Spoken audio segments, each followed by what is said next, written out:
हाँ जी सर, हमारे पास सवाल में ये कहा गया है कि एक सॉलिड स्फीयर को हमने रखा हुआ है एक हॉरिजॉन्टल प्लैंक पर रखा हुआ है, राइट। और सॉलिड स्फीयर और हॉरिजॉन्टल जो प्लैंक है उसके बीच में कोएफिशिएंट ऑफ द फ्रिक्शन दिया हुआ है म्यू है।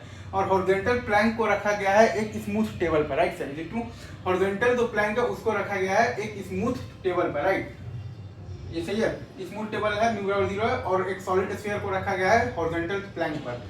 और इनिशियली अगर आप देखिएगा तो वी स्क्वायर 0 है, ओमेगा स्क्वायर 0 है, और वी ऑफ द प्लैंक भी 0 है। इनिशियली अगर आप देखिएगा तो वी स्क्वायर भी 0 है और ओमेगा स्क्वायर भी 0 है और वी ऑफ द प्लैंक भी 0 है, राइट। Is it true?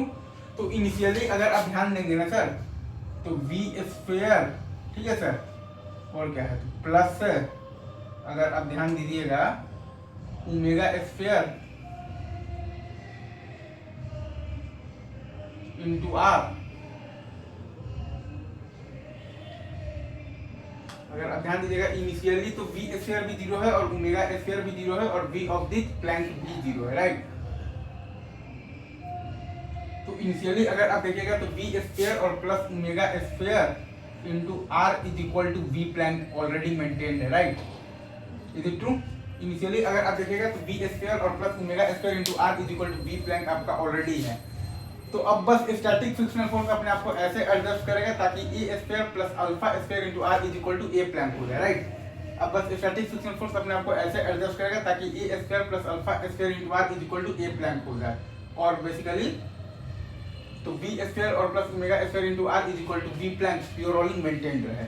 तो हमें बस ये कंडीशन लगाना है कि ए square plus alpha square into R is equal to A plank. तो स्टैटिक फ्रिक्शनल फोर्स का हमने बेसिकली सॉलिड स्फीयर पर डायरेक्शन मान लिया है, बेसिकली एफएस है राइट डायरेक्शन में, तो प्लैंक पर स्टैटिक फ्रिक्शनल फोर्स हो जाएगा एफएस लेफ्ट डायरेक्शन में।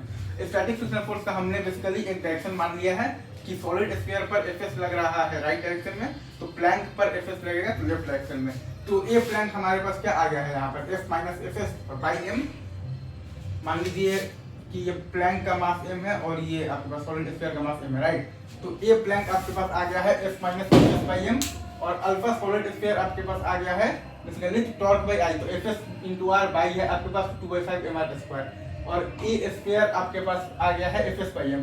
तो प्योरली का कंडीशन आपके पास क्या है कि ए स्क्वायर और plus alpha square into R is equal to A plank, मतलब कि एफ एस बाई एम और plus 5 F S R square by 2m R, मतलब कि square is equal to F minus F S और by M. यहाँ से अगर आप देखिएगा तो एफ एस का वैल्यू आ जाएगा ये, और मतलब कि अगर आपके पास m बराबर m है तो एफ एस बराबर आ जाएगा तो 2f/9, ए प्लैंक आ जाएगा आपके पास 7f/9m, और ए स्क्वायर आपके पास आ जाएगा 2f/9m। आई गेस आप ये पूरा सवाल समझ गए होंगे, ठीक है। रखते हैं अभी यहीं पर, बहुत आसान सवाल है बट अजीब अच्छा सवाल है।